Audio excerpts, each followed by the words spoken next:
What is going on, people? Welcome back. Johnny here, and we're going to get going with some more Beastmen activity. I do very much appreciate the comments. Those are welcome and motivating, and they make me smile to see. So thanks for that. Otherwise, we're going to make some good progress here. One of the main things we're doing at this point in the game is gearing up to get off this map and start heading towards our goal. We have too much wealth and we're attracting too much attention, and the beast could definitely use some getting out of here. So back to the beginning. The prisoners continue to go berserk and continually have to be whapped over the head by whomever happens to be nearest at the moment.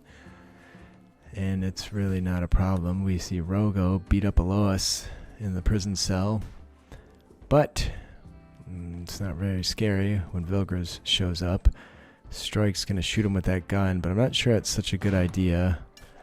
Also, Galgras with the exploding Zinchian staff. That definitely wasn't a good idea, but at least we made that door out of steel. It'll probably take them less time to bash through the wall than it would through the door, but they don't seem to mind. Here's our current favor. We are going to just start sacrificing some people at this point. No sense in keeping them around. We do get a cornate belt, which works like a shield belt against ranged attack. So don't let a caster or a shooty pawn wear that one. And yeah, again, we have to get rid of all these prisoners.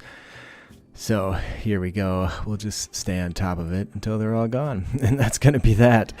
Banksada is done. A lot of people were happy about that. From Nurgle, you do end up getting a Nurgly band, which increases immunity, speed, and resistance to toxicity, and those types of things. Healing related things. The prisoners do get even more upset when you sacrifice other prisoners. They do get a negative mood issue. There is a trader nearby, but we don't have any trade beacons, so I'm just gonna pop a bunch of those around. If we could sell a ton of this crap off, we'd be in better shape. So I placed some of those. All this meat is going to rot. I should be sacrificing it to the gods as an offering in order to get more pawns. So next time I record, I'm gonna make it a point to do that. Yet more manhunters show up. Here's our trade screen. We're just going to sell as much of that meat as we can. There's no sense keeping it, and none of the meat in our cooler is attached to that. We're not going to sell any animals. We do have a fair amount of textiles on hand as well. It doesn't make any sense to keep all that, but we do have to buy some things. There's a ring of tending, which will do us some major favors, as well as some boots of speed. So why not? It's going to wipe out all of our funds, but that's a-okay. I also buy some steel and some medicine and some components. I'm trying to hoard components because when we get to the end map, we're going to want to be able to build many turrets, and I don't want to have to screw around. So at some point here, it's wargs that showed up, by the way, and we do have some people outside, so we can just get everybody inside safe and sound. That would be nice. And close that door behind you, please. Anyway, when we get to the end location, I don't want to have to screw around making components. I just want to be able to start building a base, get a herd stone stood up, probably destroy some nearby Empire bases. I might send some people out early to start the new base, but the problem is with the ship there, the wealth on that map is already going to be pretty high. So it's going to be tough to defend. We'd have to send constructors and somebody capable of, somebody capable of dealing with, I guess we don't need food people, mostly constructors. Anyway, Alois bashed down the door in a mad rage, and he did get taken out, of course. So as soon as we can here, we're going to get rid of that guy. Kolgar is currently drafted, but we'll fix that problem as well. You can see Galkraz likes to ride the horses around, which I find interesting. One of these days, I'll get Centaurs added. The Slaneshi Sash is an item that increases movement speed by 4 points. There you go. +4 move. So it's pretty awesome. Get somebody running real quick. The Zinchian ribbon is awesome on a mage, so I'm not going to take it off of our main Bray Shaman. But anyway, we still have this thing out here. It's only at 36.9 for the radius. It'll max out at 100. And, well, that'll happen before the end of the episode, so we'll worry about that later. So we're working towards gun turrets in terms of research, and there's 2 research benches. I consider making a third, because we do have a lot of people that generally have nothing to do, given the worthlessness of Beastman pawns. But we also do need to crack into that ancient danger at some point here. Once all these pissed off critters are gone, you can see our wealth drop dramatically with that trade, so that's a good thing. Just clearing out. It's insane what meat and textiles will do for your value. We also have a mountain of bone. I'm just going to start dropping it down and making floors out of it, just to see if we can clear out some materials. The bone is worth $1 each. Hopefully the floors aren't worth that much. I also fixed the fur mantle issues. You'll see the pawns are wearing fur mantles now, so I'm making a bunch more of those. We're going to just burn all the diamonds and rubies and gems and shit we get. There's no sense having that kind of stuff around. Beasts don't care about wealth. It's just causing us problems to have it. And that trader wasn't interested in buying it, so why not get rid of it? Research proceeds at a decent rate with 2 people focused on it. We do smelt these weapons for steel. I'm not sure how much steel we're going to be able to bring with us on the road, but yeah, and Wakema is sickly, so ends up coming down with a few different type of mechanite, sensory, and fibrous. That's freaking fantastic. Oh, what are you going to do? It's just another Beastman. So we're working on reducing item wealth as much as we can. You can see it's just bananas. Part of the issue is the weapons and the extra gear we're getting from the gods. It's time to crack into this ancient danger. May or may not go well, but whatever. We have bodies to spare. So I'm just going to run like hell inside. We do have a centipede in there, but this weapon isn't super terrifying given its extreme inaccuracy. So we're going to try and shoot the first guy up, the scyther, which not much of a problem. Then we should be able to hide inside from the other guys. I think we can probably pull off Savage Dominion here and summon a critter. Sadly, the plan backfires and it rushes the base. Tries to come in the door, ends up taking out all the traps. It's just not a good situation. So all defenses are down. We've taken some extra damage, and it's coming for us. It's not going to... If you click on it, you should be able to see how long it's got. It does have a timer that appears on it. So I decide to run outside at that point. Colgar gets himself killed. And I'm not even... Oh, he was down there. So, yeah, there you go. And no doubt it was our own staffs that killed the damn thing. So we're going to go out and take out the pikemen. I'm not too concerned with the Beastmen pawns. They're kind of shit, so who cares? A couple of them did end up getting inside the base. And they bash up some stuff and blast up the harpies. I'm going to send some melee folks in to deal with the centipede. We did take some serious wounds on pawns. I don't want to lose. We're not moving too quick here on #1 speed. We also had to watch out with the damn Zinch staffs.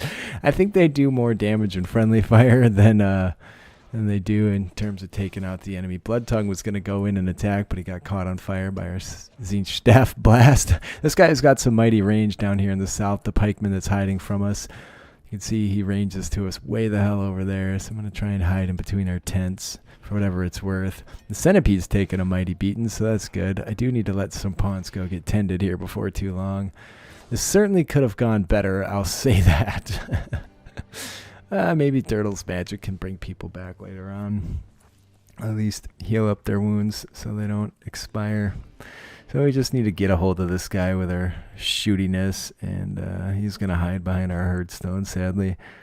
So we're going to pepper that thing with shots as well, but he's not going to do too much damage. And as long as he's distracted, it's just fine. I keep sending melee pawns in, but these damn Zinch staffs...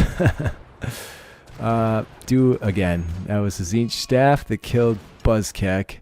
So these guys are a liability. We have to turn off run and gun. We have to turn off fire at will if we're going to keep these dudes around. Dirtle, can you please? Dirtle's on fire. And here comes another shot. Well, at least it missed him. One of our buildings did start on fire that time. That's not good either. The guys up north are wounded. We're just going to let them go do their thing. All right, finally we get a hold of this guy. First hit takes him out. And the ancient danger is ours for plundering or whatever it's worth. There's no items laying around in there, I don't believe. So I'm really upset about losing this guy. It's the melee, the solid melee gore are really good pawns.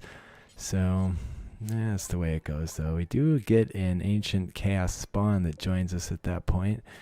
And there's some bodies laying around outside. There's a pig there, but at some point we bring in some of the other humans for butchering that are laying in. I think there might be a dwarf over there if he doesn't get fully eaten. There's an extra room I didn't check, but there's nothing in it. And again, no items in the Ancient Danger this time. Just some caskets, some crap we can... Moonteeth decides to sneak out at night and deal with it himself while everybody else is asleep. He does have the Slaneshi ribbon, so he is sped up. His movement speed is really high. But it turns out the people that pop out of there end up mostly doing for each other. Moonteeth gets involved at the end and takes Tony down. Fiona's got some great armor, so we're going to make it a point to strip her. And if we can get... I can't read that guy's name. Allforger? If we can get that dude, we will strip him as well, because the goal would have been to have power armor on everybody. Machine armor, whatever the hell they call it in this game. They're not space marines, right? We are going to try and take the dude down. Moonteeth is one brazen son of a bitch. But he's also a really good shot. So he shoots him down and kills him, sadly. So no additional armor. We don't have a way to repair armor. And some of the Beastmen actually care about tainted apparel, which is bizarre. This dude we could capture and sacrifice, and that's not going to be a bad idea. Anybody that's alive should become sacrifices, because we will get extra pawns that way periodically.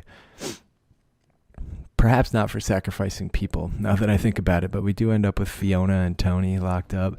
And there's a party on at that point, so they're all just chilling out, having a good time. Seems like the Beastman thing to do, with a couple Skavens sprinkled in for good measure. Oh, it's actually a wedding, sorry. So Tyrant and Gullock are going to get wedded. And it's fortunate because I did yesterday or the day before add in the double bed for the Beastmen, and now we have a double bed for the pawns that couple up. Now, one problem solved. These mods are constantly evolving. If you're not on the Discord, you should get on there and just keep an eye on the WIP channel. If you're a donator, the donator WIP channel has info on the secret mods like ogres being the main priority for donators right now. But regardless, they're starting to get a massive overflow of meat. I've been making blocks forever. Fiona decides to lose it, and I can't even say this guy's name. Kaukner comes over and smashes her with a giant axe and cuts her arm off. And those axes do some massive damage, so good thing he didn't hit her in the head. But regardless, we'll just solve the problem and sacrifice her. And the way you get additional rewards is to sacrifice in increments of the god's sacred number. So Slanesh being 6, if we sacrifice 6 pawns to Slanesh, we'll get another Slaneshi sash, I believe. It's been a long time since I coded that and a long time since I played it. Either way, we've made it to gun turrets in terms of our research. Another thing I was hoping to do is make a whole shitload of armor. It would be really awesome if everybody was armored. You can see our herd stones and rune stones are coming together. And again, Mad Animals Strike, which seems to be a never-ending theme in RimWorld. All we really need to do is restrict everybody to inside and make sure our door is closed, though, and we can safely ignore it. These mad animals, when they perish, will not immediately rot because it's not a Scaria disease issue. It's just a weird random event that makes them rot. So the door closes, everybody gets scheduled to stay inside, and back to ignoring another RimWorld event. At some point here, we're going to make it out to the map. I'd like to start smashing bases nearby, but I'd also like to send a party out to see if we can't get over there. Now, if I send a party and we can sack a few Beastman bases on the way, when a Beastman player sacks a Beastman base, a lot of the defeated and not yet dead Beastmen will join you. So that is a way to grow the herd while on the road. And we're going to go for mortars as well before we get out of here. Autocannon turrets would be pretty fun. Uranium slug turrets would be fun, but I'm not going to go through microelectronics. It's a step too far in the research as far as I'm concerned. And we're going to tunnel over and just use this Ancient Danger for some storage. If the Skaven pop up in there, we'll just deal with them. or perhaps ignore them. I'm also going to deconstruct some crap that's in the way so we have some extra space in there. Seems like a decent idea. There's also some steel floors we can reclaim. We're going to need bedrolls as well. These are the Beastman equivalent of bedrolls, so we can get a bunch of those going with whatever textiles we've managed to acquire since the massive textile sell-off.